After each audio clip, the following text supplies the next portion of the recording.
धर्म प्रेमी बंधुओं, मेरे इस चैनल में आपका स्वागत है। आपका बहुत प्यार और स्नेह मुझे मिल रहा है। 24वीं पुराण के अंतर्गत स्वाध्याय चल रहा है।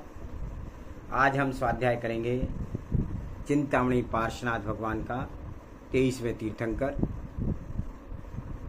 उससे पूर्व मंगलाचरण करते हैं। ओंकारं बिंदु संयुक्तं नित्यं ध्यायन्ति योगिनः कामदं मोक्षदं चैव ओंकाराय नमो नमः। अवरल शब्द गनौगा प्रक्षालति सकल भूतल मल कलंका मुनि विरूपार्षित तीर्था सरस्वती हर्तो नो दुर्तान् अज्ञान तिमिरे अंधानां ज्ञान अंजन शलाकया चक्षुर्विन्मीलितं येन तस्मै श्री गुरुवे नमः। श्री परम गुरुवे नमः। परंपराचार्य श्री गुरुवे नमः। सकल कालुष विध्वंसकं श्रीशां परिवर्धकं धर्म संबंधकं भव्य जीव मन प्रतिबोधकारकम् इदं शास्त्रं श्री 24 पुराण एतन मूल ग्रंथ कर्तारा श्री सर्वज्ञ देवा तदुत्तर ग्रंथ कर्तारा श्री गणधर देवा प्रतिगर्धण देवा तेषां वचनाशारणमासाद्य आचार्य पंडित श्री पन्नालाल जी कृते मंगलम भगवान वीरो मंगलम गौतमो गणी मंगलम कुंद कुंदाद्योति जैन धर्मोस्तु मंगलम। सर्वे श्रोता सावधान श्रवन्तु। जबलो शासन नायक श्री महावीर भगवान की जय। जबलो चिंतामणि पार्श्वनाथ भगवान की जय। पार्श्वनाथ भगवान का पूर्व जन्म का स्वाध्याय करेंगे। उससे पहले पंडित भूधर दास जी ने पार्श्वनाथ भगवान के लिए कुछ विनती लिखी है, उसको हम पढ़ते हैं। जन्म जलधि जलयान जाने जन हंस मान सर सर्वे इंद्र मिलयान आन जिसे धरे शीस पर उपकारी बाने उत्थाप्य कुने गणे सरोज बन भाने मन मोह तिमिर घन वर्ण देह दुखदाय धर हरस ही तिस मयूर मन मत मतंग हरि पास जिन बिसरहूँ जिन जगत जन। पार्श्वनाथ भगवान से प्रार्थना की, हे भगवान, आप जन्म मरण के इस समुद्र से पार उतारने वाले हो और सब इंद्र आकर के आपकी पूजा करते हैं और आपको सिर पर धारण कर करे आप ऐसे उपकारी हैं और उनको मोहित तिमिर को नाश करने वाले हैं।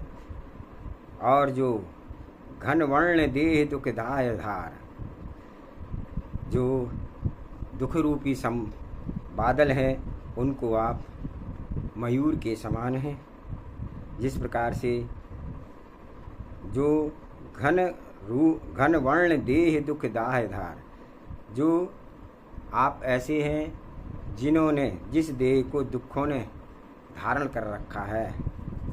जिस प्रकार से चंदन के वन पर सर्प लिपट जाते हैं और जब मयूर के आने से वह छट जाते हैं, उसी प्रकार से हे भगवान, जिस प्रकार से जो आप दुखों को दूर कर देते हैं तो मन जो है मयूर की तरह नाचने लगता है और मन गत मतंग हरि पास जिन तिन बिसरहूँ छिन जगत जन।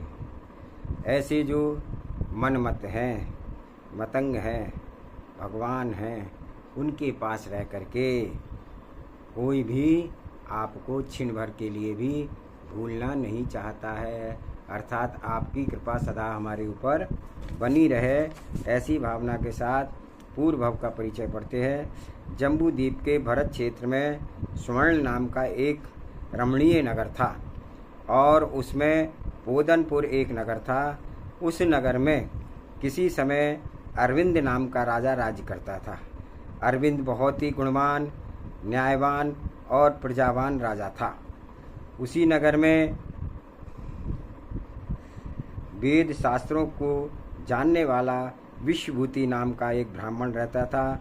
वह अपनी अनुंधरी नाम की ब्राह्मणी के साथ बहुत प्यार करता था। उन दोनों के कमठ और मरुभूति नाम के 2 पुत्र थे। दोनों में कमठ बड़ा और मरुभूति छोटा था। मरुभूमि तो छोटा था, पर वह अपने गुणों में सबको प्यारा लगता था। कमठ विशेष विद्वान न होने के साथ साथ सदाचारी भी नहीं था। वह अपने दुर्व्यवहार से घर के लोगों को बहुत तंग किया करता था। यदि आचार्य के गुणभद्र के शब्दों में कहा जाए तो वह कमठ का निर्माण विष रूप से हुआ था और मरुभूति का निर्माण अमृत से हुआ था। कमठ की स्त्री का नाम वरुणा था और मरुभूति की स्त्री का नाम वसुंधरा था। कमठ और मरुभूति दोनों राजा अरविंद के मंत्री थे, इसलिए उन्हें किसी प्रकार की आर्थिक संकट नहीं उठाना पड़ता था और नगर में उनकी धाक भी बहुत जमी हुई थी। समय बीतने पर ब्राह्मण की मृत्यु हो गई, जिससे उसकी बनी हुई गृहस्थी एक प्रकार से छिन्न भिन्न हो गई थी। एक दिन राजा अरविंद ने ब्राह्मण पुत्र मरुभूति को कार्यवश बाहर भेजा। घर पर मरुभूति की स्त्री थी, पर बहुत ही सुंदर थी। मौका पाकर के कमठ ने उसे अपने षड्यंत्र में फंसाकर उसके साथ दुर्व्यवहार करना चाहा। तब राजा को इस बात का पता चला तो उसने मरुभूति के वापस आने से पहले ही कमठ को देश से बाहर निकाल दिया था। कमठ जन्मभूमि को छोड़ करके यहाँ वहाँ घूमता हुआ एक पर्वत के किनारे पर पहुँचा। वहाँ पर एक साधु पंचाग्नि तप कर रहा था। कमठ उसी का शिष्य बन गया और वहीं एक वजनदार शिला के लिए दोनों हाथों के ऊपर उठा करके खड़ा खड़ा कठिन तपस्या करने लगा। इधर उस मरुभूति राजकार्य करके अपने घर वापिस आया। तब उसने कमठ को देश निकालने का समाचार सुन तब उसका हृदय दुख से कूट कूट हो गया। मरुभूति सरल स्वभावी और स्नेही था। उसने कमठ के अपराध पर कुछ भी विचार नहीं किया और उसे वापस लाने के लिए राजा के से प्रार्थना की। राजा अरविंद ने उसे कमठ को बुलाने की आज्ञा दे दी। मरुभूति राजा की आज्ञा पाकर के हर्षित होता हुआ ठीक उसी स्थान पर पहुंच गया जहां पर उसका बड़ा भाई कमठ तपस्या कर रहा था। मरुभूति क्षमा मांगने के लिए उससे चरणों में पकड़ करके कहने लगा, पूज्य भ्राता, आप मेरे अपराध कर क्षमा, फिर से घर चलिए। आपके बिना मुझे वहाँ अच्छा नहीं लगता है। क्षमा का वचन सुनते ही कमठ का क्रोध और भी अधिक बढ़ गया। उसकी आंखें लाल हो गई और होंठ कांपने लगे तथा कुछ ही देर के बाद दुष्ट दुष्ट कहते हुए उसने दोनों हाथों का वजनदार शिला मरुभूति के मस्तक पर पटक दिया। शिला के पटकते ही मरुभूति के प्राण पखेरु उड़ गए। कमठ भाई का मरा हुआ देख करके अट्ठास करता हुआ किसी दूसरी ओर चला गया। मरते समय मरुभूति के मन में दुर्ध्यान हो गया था, इसलिए वह मलय पर्वत पर कुंज नामक सल्ली के वन में वज्रघोष नाम का हाथी हुआ। कमठ की स्त्री वरुणा मर करके उसी वन में हथनी हुई, जो कि वज्रघोष के साथ तरह तरह की कीड़ा किया करती थी। जब राजा अरविंद को मरुभूति के मृत्यु का समाचार मिला तब वह बहुत दुखी हुआ। वह सोचने लगा, जैसे चंद्रमा राहु का कुछ भी अरिष्ट नहीं कर सकता फिर भी उसे ग्रस लेता है, वैसे ही दुष्ट मनुष्य अनिष्ट नहीं करने वाले सज्जन को भी अपनी दुष्टता से नहीं छोड़ते। यह संसार प्राय उन्हीं कमठ जैसे खल मनुष्यों से भरा हुआ है। पर मरुभूति मैं तुम्हें जानता था और अच्छी तरह से जानता था कि तुम्हारे हृदय में स्फटिक की तरह निर्मल था। तुम्हारे हृदय में सतत प्रीति रूपी मंदाग्नि का पवन प्रवाह बहता था। हमारे मना करने पर भी तुमने भ्रात स्नेह को नहीं तोड़ा, इसलिए अंत में मृत्यु को प्राप्त हुए। मरुभूति इस प्रकार विचार करते हुए उनका मन संसार से विरक्त हो गया, जिससे किसी तपस्वी के पास जाकर के दीक्षा धारण कर ली।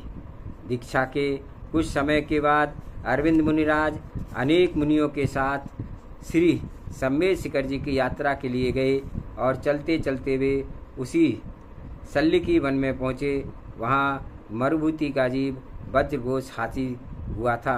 सामायिक का समय देख करके अरविंद महाराज वहीं पर एक शिला पर प्रतिमा योग धारण कर विराजमान हो गए थे। तब वज्रघोष की दृष्टि मुनिराज पर पड़ी। तब वह उन्हें मारने के लिए वेग से उसकी ओर दौड़ा, पर ज्यों ही उसने अरविंद मुनिराज के वक्षस्थल पर वस्त्र का चिन्ह देखा, त्यों ही अपने पूर्व भव का स्मरण आ गया और वह उन्हें देख कर पहचान लिया कि ये तो हमारे अरविंद महाराज हैं। जय वज्रघोष एक विनीत शिष्य की तरह शांत होकर के उन्हीं के पास बैठ गया। उन्मत्त हाथी मुनिराज के पास आकर के एकदम शांत हो गया। यह देखकर सभी को बड़ा आश्चर्य हुआ। सामायिक पूर्ण होने पर अरविंद मुनिराज ने अवधि ज्ञान से उस मरुभूति के जीव को समझकर खूब समझाया, जिससे कि उसने सब वैर भाव छोड़ करके सम्यक दर्शन के साथ 5 अणुव्रत धारण किए और अरविंद महाराज अपने संग के साथ आगे चले गए। एक दिन वज्रघोष पानी पीने के लिए किसी बदभदा के पास जा रहा था कि पर दुर्भाग्य से वह उसी के किनारे पर बड़ी भारी कीचड़ में फंस गया। उसने उससे निकलने की बहुत प्रयत्न किया पर निकल नहीं सका। तापस कमठ मर करके उसी बदबदा में के किनारे कुक्कुट जाति का सांप हुआ। उसने पूर्व के वैर के कारण से उस प्यासे हाथी को डस लिया एवं हाथी मर करके अणुव्रतों के प्रभाव से वार में सहसार स्वर्ग में 16 सागर की आयु वाला देव हुआ। कमठ जीव कुक्कुट सर्प को भी उस समय एक वानरी ने मार डाला और जिससे कि वह मर करके धूम्रवर्म नाम का 5वें नरक में गया और भयंकर नारकी हुआ। वज्रघोष का जीव स्वर्ग के 16 सागर प्रमाण आयु समाप्त कर जम्बूद्वीप के पूर्व विदेह क्षेत्र में पुष्कालवती नगर के विजयार्थ पर्वत पर त्रिलोक उत्तम नगर में वहाँ एक राजा बुद्धिगति और विद्युन्माली के अग्निवेग नाम का पुत्र हुआ। अग्निवेग ने पूर्ण यौवन प्राप्त कर 19 साधुगुप्त नामक मुनिराज के पास दिन दीक्षा धारण कर ली और सर्वोत्र भद्र आदि उपवास किए। मुनिराज अग्निवेग एक दिन हरि नामक पर्वत की गुफा में ध्यान लगाए हुए थे विराजमान थे। इतने में कमठ का कुक्कुट सर्प का जीव जो धूम्र नरक में से निकल करके उसी गुफा में बड़ा भारी अजगर हुआ तथा मुनिराज को देख करके उसने क्रोध से निगल लिया। मुनिराज ने संन्यास पूर्वक शरीर त्याग करके 16 में अच्युत स्वर्ग में पुष्कर विमान में देव की पदवी पाई और वहाँ उनकी आयु 22 सागर प्रमाण थी। 22 सागर का जीव अजगर भी मर करके 6ठे नरक में नारकी हुआ। स्वर्ग की आयु पूर्ण करके मरुभूति वज्रघोष अग्नि वेग का जीव इसी जम्बू द्वीप में पश्चिम दिशा में पद्मदेश के अश्वपुर नगर में वहाँ के राजा वज्रवीर और रानी विजया का वज्रनाभि नाम का पुत्र हुआ। वज्रनाभि बड़ा प्रतापी पुरुष था। उसने अपने प्रताप से 6 खंड भूमि की विजय प्राप्त की थी। वह चक्रवर्ती था। एक दिन कारण पाकर के चक्रवर्ती वज्रनाभि राज्य संपदाओं से विरक्त हो गया और इसलिए उसने क्षेमकर मुनिराज के पास जाकर के समीचीन धर्म की स्वरूप सुना और उनके उपदेश से प्रभावित होकर पुत्र को राज्य दिया और स्वयं उनके चरणों में दीक्षा धारण कर ली। कमठ अजगर का जीव जो था नरक से निकल करके उसी वन में कुरंग नामक एक भील हुआ जो बड़ा ही क्रूर हिंसक था। आज का स्वाध्याय यहाँ तक करते हैं। अगला स्वाध्याय कल करेंगे। सभी को जय जिनेंद्र। आप चैनल को लाइक करें, सब्सक्राइब करें। जावानी के ज्ञान से सूझे लोकालोक, सो वाणी मस्तक नमो सदा देत हूँ दोक। हे जिनवाणी भारती तो जपू दिन रैन, जो तेरा शरणा गए सो पावे सुख चैन। सभी को जय जिनेंद्र। 9 बार नमोकार मंत्र।